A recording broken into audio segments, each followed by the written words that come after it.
আমরা সবাই চেষ্টা করব যে অন্তত পক্ষে নাইলে আপনি 100 বার দরুদ শরীফ পড়েন, 100 বার ইস্তেগফার করেন। বিশেষভাবে যাদের কাজকর্ম নাই, যে ব্যক্তি অসুস্থ, যার ছেলে সন্তান নাই, যাদের ফলাদির সমস্যা হচ্ছে, চাষ করেছেন ফল আসার সময় হয়ে গেছে, এখন পোকা মারে দিচ্ছে বা বৃষ্টি হচ্ছে না, এই সবগুলোর জন্য আল্লাহ রাব্বুল আলামিন বলেছেন তুমি ইস্তেগফার করো, এই ইস্তেগফারের দ্বারা সবগুলো হয়ে যাবে। ইস্তাগফিরু রাব্বাকুম ইন্নাহু কানা গাফফারা ইউরসিলিস সামাআ আলাইকুম মিদরারা ওয়া ইয়ামদিদুকুম বিআমওয়ালিন ওয়া বানিন ওয়া ইয়াজআল লাকুম জান্নাত ওয়া ইয়াজআল লাকুম আনহারা। এখানে 4টা অথবা 5টা জিনিসের কথা বলছে, সবগুলো ফায়দা হচ্ছে ইস্তেগফারের। তো যাদের চাকরি নেই, আমি আল্লাহর কাছে বেশি বেশি ইস্তেগফার করি যে কোন গুণের কারণে, আমার কি কারণে হতে পারে, আমার হয়তো চাকরি হবে কিন্তু ইস্তেগফার করতে করতে হবে, দরুদ শরীফ পড়তে থাকবো সাল্লাল্লাহু আলাইহি ওয়াসাল্লাম।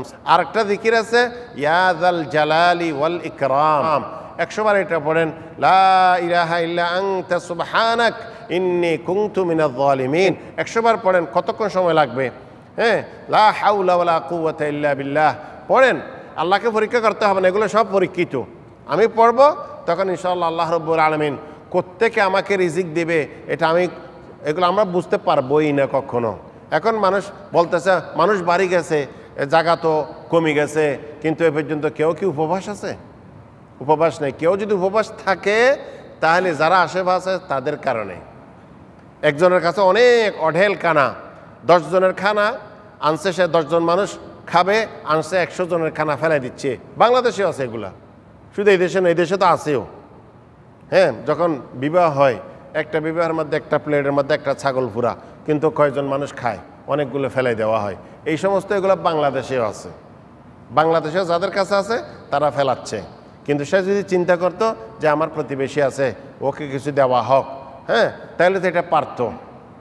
কাজেই আমরা কাউকে দোষ দিব না, উনি এরকম করতেছে কেন ওগুলোর মধ্যে গীবত হয়ে যাবে। কিন্তু আমরা বলবো আল্লাহর কাছে চাইবে, ইয়া আল্লাহ আমাকে একজন ভালো মানুষ, যেটা নবী করিম সাল্লাল্লাহু আলাইহি ওয়াসাল্লাম যেভাবে চলতে বলেছেন সেইভাবে চলার তৌফিক দান করুন। এইভাবে করে আমরা দোয়া করব।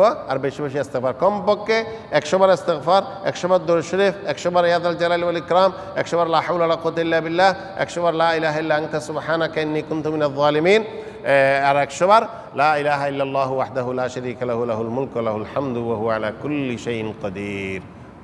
আর একটা ইয়া যাল জালালি ওয়াল ইকরাম। এই মোট 6টা জিকির যদি আমরা করি ইনশাআল্লাহ অবশ্যই আমাদের সব কিছু, কিন্তু অপেক্ষা করব না, আমি পড়ব আল্লাহর জন্য, যেহেতু আল্লাহ এটার উপযুক্ত, আল্লাহ এটার মালিক, কিন্তু আল্লাহ আমাকে দিবে।